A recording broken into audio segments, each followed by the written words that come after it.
What's going on, guys? I'm taking serious today. I'm back with another video. In this video I'm gonna show you how to create your own highlight on Instagram in 2020.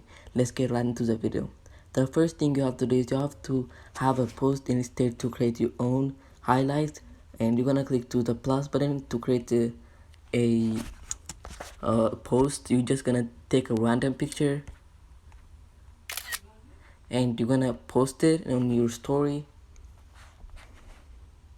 After you post it, you're just gonna click to your post, and you're gonna click to the heart button, highlight, and you're gonna name wherever you want, like hi. You can name it wherever, like name you want, and you can view your profile. Now it's right here, it's on your highlight. If you want to click it, you can click it, and if you want to edit it too, you're just gonna click the three buttons. It's saying more, you're gonna click on that one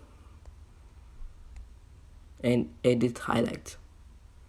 And after, you can see it, if you want to change the cover, or you can choose a picture from your gallery, or you can like zoom in to your profile picture.